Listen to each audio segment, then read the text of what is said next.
ಅಕ್ಷರ ಜ್ಯೋತಿ ಯಾತ್ರೆಯ ನಿಮಿತ್ತವಾಗಿ ನಮ್ಮ ಮಹಾವಿದ್ಯಾಲಯಕ್ಕೆ ಆಗಮಿಸಿರ್ತಕ್ಕಂಥ ಬಸವರಾಜ್ ಪಾಟೀಲ್ ಸರ್ ಅವರಿಗೆ ನಿಜವಾಗ್ಲೂ ತುಂಬಾ ಧನ್ಯವಾದಗಳನ್ನ ಹೇಳಬೇಕು.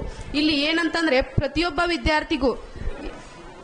ವಿದ್ಯಾರ್ಥಿಗೂ ಯಾವ ರೀತಿಯಾಗಿ ಅಂದ್ರೆ ನಿಧಾನವಾಗಿ ಇರುವಂತಹ ವಿದ್ಯಾರ್ಥಿಗಳು ಕೂಡ ಹುಮ್ಮಸ್ಸಿನಿಂದ ನಾನು ಮಾಡ್ತೇನೆ ಇದನ್ನ ಅಂತ ಹೇಳಿ ಎಲ್ಲಾರು ಹೇಳಿದ್ರು.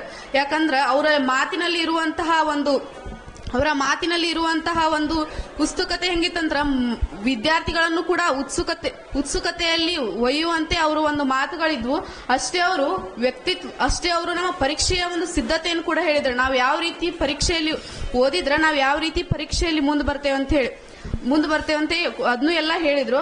ಅವರು ಬರೀ ಪರೀಕ್ಷೆಯ ಸಿದ್ಧತೆ ಮತ್ತು ನಮ್ಮ ಒಂದು ವ್ಯಕ್ತಿಯ ವಿಕಸನವನ್ನ ರೂಪಿಸಕಷ್ಟ ಬಂದಿಲ್ಲ, ನಮ್ಮ ದೇಶಕ್ಕೆ ನಾವು ಹೆಂಗ್ ಗೌರವಿಸಬೇಕು, ಹೆಂಗ್ ಒಂದು ಅದಕ್ಕೆ ನಾವು ಪ್ರೀತಿಯನ್ನು ತೋರಿಸ್ಬೇಕು, ಅದ್ರ ಬಗ್ಗೆ ಕೂಡ ಅವರು ನಮ್ಗೆ ಹೇಳಿದ್ರ. ಅಷ್ಟಲ್ಲ ಅವರು ಒಬ್ಬ ದೇಶ ಪ್ರೇಮಿ ಅಂತ ಕೂಡ ಹೇಳ್ಬೋದು. ಯಾಕಂದ್ರೆ ಅವರಲ್ಲಿ ದೇಶ ಪ್ರೇಮದ ಒಂದು ಎಲ್ಲಾ ಮಾತುಗಳು ಕೂಡ ಕಂಡು ಬಂದು ಅಂತ ಹೇಳ್ಬೋದು. ಎಲ್ಲಾ ವಿದ್ಯಾರ್ಥಿಗಳಲ್ಲಿ ಕೂಡ ನಾನು ಮಾಡ್ತೇನೆ ಅನ್ನುವಂತಹ ಒಂದು ಉತ್ಸುಕತೆಯನ್ನ ಹುಟ್ಟಿಸಿದಾರ ಅವ್ರ ಎಲ್ಲಾರು ಕೂಡ ಇಂಥದ್ ಆಗ್ತೇನೆ ಅಂತ ಹೇಳಿ ಎಲ್ಲಾರು ಕೂಡ ಎದ್ದು ನಿಂತ ನಾನು ಇಂಥ ಗುರಿಯನ್ನ ಹೊಂದಿದ್ದೇನೆ, ಗುರಿಯನ್ನ ಸಾಧಿಸ್ತೇನೆ ಅಂತ ಹೇಳಿದ್ರ. ಮತ್ತು ವಿದ್ಯಾರ್ಥಿ ಎಂತ ಕನಸು ಕಾಣ್ಬೇಕಂತ ಕೂಡ ಹೇಳಿದ್ರ. ಅವಾಗ ಅಬ್ದುಲ್ ಕಲಾಂ ಅವ್ರು ಹೇಳಿದ್ರ, ವಿದ್ಯಾರ್ಥಿಗಳು ಎಂತ ಕನಸು ಕಾಣ್ಬೇಕಂದ್ರ ನಿದ್ದೆ ಒಳಗ್ ನಾವು ಕನಸು ಕಾಣ್ತೇವಲ್ಲ ಆ ಕನಸಲ್ಲ, ನಾವ್ ಯಾವಾಗ ಆ ಕನಸುಗಳು ಆ ವಿಷಯಗಳನ್ನ ನಮ್ಮ ನಿದ್ದೆ ಮಾಡಕ್ ಬಿಡುದಿಲ್ಲಲ್ಲ, ಆ ವಿಷಯಗಳು ಆ ಕನಸುಗಳು ನಮ್ಮ ಜೀವನದ ನಿಜವಾದ ಕನಸುಗಳು ಅಂತ ಹೇಳಿದ್ರ. ಇವತ್ ಸರ್ ಕೂಡ ಅದನ್ನ ಹೇಳಿದ್ರ.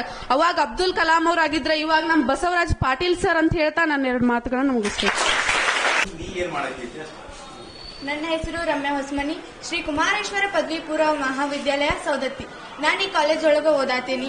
ನಾನು ಈ ಉಪನ್ಯಾಸ ನೀಡುವಂತ ವ್ಯಕ್ತಿಗಳನ್ನ ಇಬ್ಬರನ್ನ ನೋಡಿದ್ದೀನಿ ಇಲ್ಲಿವರೆಗೂ. ಕೇವಲ ಉಪನ್ಯಾಸವನ್ನ ನೀಡದೆ ವಿದ್ಯಾರ್ಥಿಗಳು ಮತ್ತು ಉಪನ್ಯಾಸಕರ ನಡುವೆ ಇಬ್ಬರ ನಡುವೆನೂ ಒಂದು ಸಂಭಾಷಣೆ ರೂಪದಲ್ಲಿ ಉಪನ್ಯಾಸವನ್ನ ನೀಡಿದ್ದು. ಫಸ್ಟ್ನೇದಾಗಿ ಡಾಕ್ಟರ್ APJ ಅಬ್ದುಲ್ ಕಲಾಂ ಮತ್ತು ಬಸವರಾಜ್ ಪಾಟೀಲ್ ಸರ್